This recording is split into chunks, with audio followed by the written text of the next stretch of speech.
Hi friends, നമസ്കാരം. ഞാൻ doctor Athira. രാത്രി കിടന്നാൽ ഉറങ്ങാൻ പറ്റുന്നില്ല, അല്ലെങ്കിൽ കുറേ സമയം കഴിഞ്ഞിട്ടാണ് ഉറങ്ങുന്നത് എന്ന് പറയുന്നവർക്ക് പെട്ടെന്ന് ഉറങ്ങാനായിട്ട് കുറച്ച് ടിപ്സ് ആയിട്ടാണ് ഇന്നത്തെ വീഡിയോയിൽ സംസാരിക്കുന്നത്. അതായത് ആദ്യം തന്നെ നമ്മൾ ഉറങ്ങുന്ന ടൈം കറക്റ്റ് ആക്കുക. എല്ലാ ദിവസവും സെയിം ടൈം ആയിരിക്കും ഉറങ്ങാൻ കിടക്കുന്നത്. അതായത് 10 മണിക്ക് കിടക്കുന്നതാണെങ്കിൽ 10 മണി, അല്ലെങ്കിൽ 11 മണിയാണെങ്കിൽ 11 മണി. എല്ലാ ദിവസവും ആ കൃത്യസമയത്തായിരിക്കും നമ്മൾ ഉറങ്ങാൻ കിടക്കേണ്ടത്.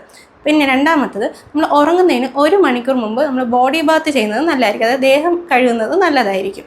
അതുപോലെ മൂന്നാമത്തത്, നമ്മൾ ഉറങ്ങുന്നതിന് ഒരു അരമണിക്കൂർ മുമ്പെങ്കിലും നമ്മൾ TV, മൊബൈലൊക്കെ ഫുൾ ഓഫാക്കി വെച്ചിട്ട് കിടക്കേണ്ടതാണ്. പിന്നെ നാലാമത്തത്, നമുക്ക് ഇഷ്ടപ്പെട്ട ബുക്സ് റീഡ് ചെയ്യുന്നത് നല്ലതായിരിക്കും. അതായത് റീഡിങ് ഹാബിറ്റ്സ്, അതായത് നമ്മൾ ഈ ഉറങ്ങുന്നതിന് ഒരു അരമണിക്കൂർ മുമ്പ് ബുക്ക് വായിച്ചുകൊണ്ടിരിക്കുന്ന സമയത്ത് നമുക്ക് മയക്കം വന്നു കഴിഞ്ഞാൽ അപ്പം തന്നെ ബുക്ക് അടച്ചു വെച്ചിട്ട് കിടന്നുറങ്ങാൻ പറ്റുന്നതാണ്.